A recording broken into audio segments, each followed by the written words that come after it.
Hi mga mare, welcome to my mini vlog. So, bali nung nakarang araw nga ito mga mare, maulan nga dito sa amin. Tapos kinagabihan nga mga mare, eto na nga lang yung naisip kong iluto. Alisin na nga ko na nga lang yung kanin dahil may tira pa nga akong konting ham at saka isang hotdog. Yan na lang yung nilagay ko dito. Tapos may isang piraso nga din ng itlog kaya ayan, for the go. Iluto na nga rin ito mga mare. Sa isang kawali naman ay nilagyan ko na nga ito ng mantika at nagisa nga pala ako dito ng bawang at saka sibuyas. Nang mag-aroma na nga ito, sunod na nilagay ko dito pala ay luya. Bali magigisa nga pala ako ng sardinas dahil gabi naman nga sa mga oras na to. Tapos eto, naglagay na rin pala ako ng kamatis. Nung lutong-luto na yung kamatis, nilagay ko na nga rin yan, yung 2 lata nga nitong sardinas. Para naman hindi masaya at masimot nga pala yung pinaka-sauce nitong sardinas, nilagyan ko ng tubig. Tapos ibinuhos ko na nga rin ito at naglagay nga ako diyan ng pangpalasa, asin at saka pamintang pino. At dahil kulong-kulo na nga rin ito mga mare, ayan, nakahanap nga pala ako sa aming bakura ng kaunting talbos ng kamote kaya nilagyan ko na. At para sa pangpadagdag ng aroma, naglagay ako ng 2 siling haba at nilagyan ko pa ng kaunting panis para sa pampalasa. Hindi mawawala itong katas ng kalamansi para sa pangpaasim natin. Diba, pangmasa nga itong ulam natin mga mare. Diba, tipid na tayo at talaga naman masarap humigop ng ganitong sabaw. For mga mare, kinabukasan na nga ito at ito magtutupi na nga pala ako ng mga nilabhan ko. Diba, kahit nga Sabado yan, walang day off ang inyong kumare, Charis.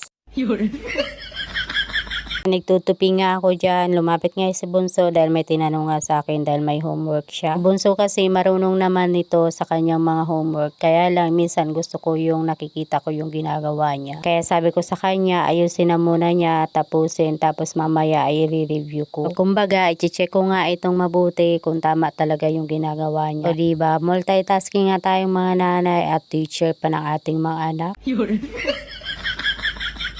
Ito nga pala yung nilaban ko pa nung nakaraang araw kaya gusto ko na matupi para maayos na nga ito sa mga damitan ng anak ko. Ang panganay ko ay mahilig nga talaga sa jersey ang suotin niya. Kaya halos itong mga jersey niya ay talaga naman laging nasa labahan.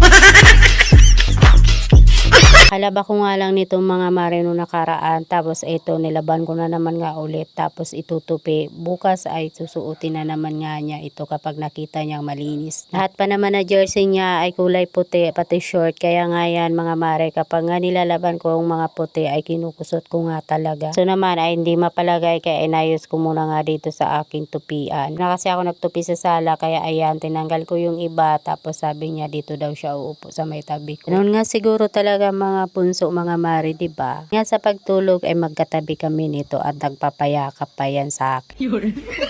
Anyways mga mare, na parami na naman ako ng kwento kaya hanggang dito na lang muna.